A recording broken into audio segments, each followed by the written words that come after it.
So first thing that I do anytime that I am going to cut up a melon is I wash it with warm water and scrub it with a paper towel or a dry kitchen towel, and then I will dry it off really thoroughly before I get started. And it's super important to have a very sharp knife when cutting a melon, so I like to hone my knife before I get started. And now first I'm going to cut off both ends. Now don't worry if you have a lot of watermelon on your end there. You can scoop that out later. I'm going to show you what to do later on at the end. And then you're going to turn it around and cut off the other end. Now this is just to create some stability, and then I will show you exactly how I peel the watermelon here in a minute to show you how that works. So again, that watermelon, we're going to save that for later. Don't waste the melon. Now we're going to stand it up like so, and you'll see that that nice yellow creamy spot on the bottom, that's how you can tell that a watermelon is good when picking one out. Also, if it's heavier than you thought it was, that's also a sign that it's a good melon. So first we're going to cut off all of the rind here by slicing it just little by little, trying our best not to get too much watermelon left on the rind. But again, we can definitely just scoop it out later, so it's not too much of a big deal. So we'll just turn it and slice as we go, watching your fingers and making sure that you're careful and make precise movements here. And then I'm going to flip it on the other side because I always end up leaving some here on the bottom. You can eat the white part there. It's just a little bit bitter, so we just prefer to eat just the red part of the fruit, but that's totally up to you. It's personal preference. Now I'm going to slice it in half, and I'm going to set aside the one half there so I have a little bit more room, because I don't have, this is a giant watermelon, so I don't have a ton of space.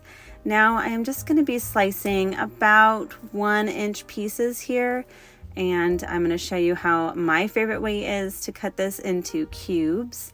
So I'll just set that aside, get one stack here, and then I will slice it one way and then turn it and slice it again the other way. So you can see that this is making some really nice little square cube pieces that will be perfect for serving in a bowl, and little bite-sized pieces. And that's how we normally do it. Now you can also lay it flat like this for brunch. That's a great display. Or even for picnics. You can just put that on a plate and have it just like that. You can also slice this into these sort of watermelon sticks. That's great for the kids too, and kind of fun. You can even freeze that and have that as a nice cold snack on a summer day. And something fun that you can do yourself instead of paying the money to have somebody else do it for you is you can make these little shapes. And they're just, possibilities are endless here. Especially for picky toddlers, sometimes it's nice to have different shapes, because sometimes they'll try it if it's just not the same traditional way that it always looks. And you can make some gorgeous holiday displays with your little appetizers here with the fruit. Imagine your charcuterie board with fruit that has shapes. Like, how cute is that? Now we're just going to continue to chop as we go. And again, I like to do the cubes. And with the last part here, with your rind, you're just going to take a big spoon and sort of scrape it out here. And you can either chop that or just store it as is and eat it like that. It ends up being this really nice little piece. So you could just eat it like that too. And you just end up with a ton of watermelon. So my favorite way to store the watermelon is to get some in an airtight freezer bag and put that in a freezer so I can add it to smoothies or make fun drinks with it. It's great for cooling off drinks in the summertime. So that's how I'll do it with that, and I'll make sure that I label and date that before I put that in the freezer.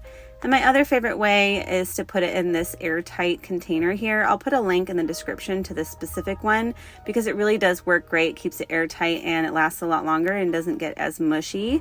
I would say about a week, maybe 5 to 7 days in the fridge for this. If you like this video, please give it a little thumbs up and subscribe to see more. Thank you so much for joining me today.